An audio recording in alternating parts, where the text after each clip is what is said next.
Well, a very heavy debatation tonight. We had a very Darrison, but let's go to Terrace and look for the head of the pit. Boy, it was a frightening video that was seen around the world. KCBS reporter Schim Branson appeared to have a mild stroke on live television, but later her doctors say that was actually a migraine. Dr. Jack Schim, a neurologist from the Neurology Center of Southern California, is here to explain exactly what happened to Serena. What were we seeing there? First of all, thank you for being here with us this morning, Dr. Schim.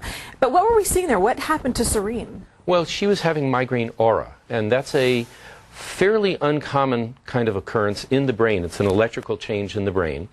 When people have migraine, they experience pain in various nerve territories called the trigeminal nerve. Is that basically the top of the skull, or the top of the brain? The trigeminal nerve is sensation over the whole face, over the forehead, the temples, and even indirectly part of the back of the head and the shoulders.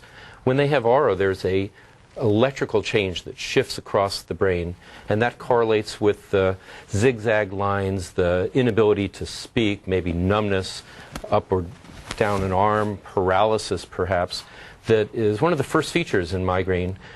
About 15% of people who have migraine have that. And how quickly can that come on? I mean, you start to feel a headache, and then does that aura effect just happen all of a sudden? Usually the aura happens first. Usually that comes on and may take 10 or 15 minutes up to maybe 40 minutes to clear, and then people get a severe headache with nausea, sensitive to even mild light, noise sensitive, sensitive to smells, perfumes. My husband suffers from these types of migraines, and you can see the change in his face. Literally, he'll go pale, and his speech will be slurred, and he'll literally be almost blinded in one eye when this happens. So this is really serious, and it affects a lot of people in Southern California. It does. You know, there are somewhere around at least 10% of the population has migraine. It affects 3 times as many women as men. So, for example, between age 20 and 40, close to 30% of women have migraine. Are dealing with this. Are dealing with this on anywhere from occasional to very frequent basis. Let's talk about some of the remedies for this. There are medications you can take, both prescription-based and over-the-counter. And then we're also talking about how Botox is helping migraine sufferers. How is that working for people? Well, Botox is used for people who have very frequent migraine as a preventive. We inject in various locations around the head, across the forehead, across the temples, the back of the head. And people get a series of injections, typically 31 to maybe as many as 39 injections every 3 months or so. And it blocks the pain impulses. It blocks these nerve impulses that would otherwise be part of the provocation of migraine. So it can take someone who has very frequent migraine, 20, 25, 30 days a month, very frequent migraine, and potentially take them down to 0 or 5 or 10 migraines. So there is hope for migraine sufferers. What else are we looking at here on our table in front of us? What are some of these medications that people may consider taking? Well, there are non-prescription preventives, so coenzyme Q10, riboflavin, which is B2, can be helpful. There are prescription medications that are used preventively. So, for example, we have an Alzheimer's type medicine that we use off-label for migraine as a preventive sometimes. Botox and the tiny syringe that we use to inject it. There are oral medicines that are prescription for knocking out an individual migraine. We talk about that as abortive or acute treatment.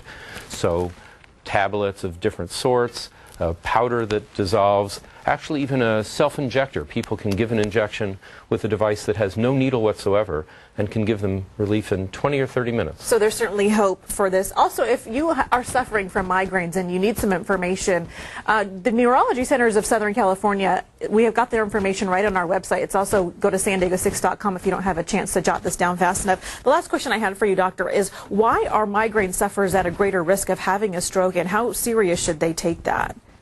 Well, that's a challenging question because the real answer is we don't know why they're at a higher risk.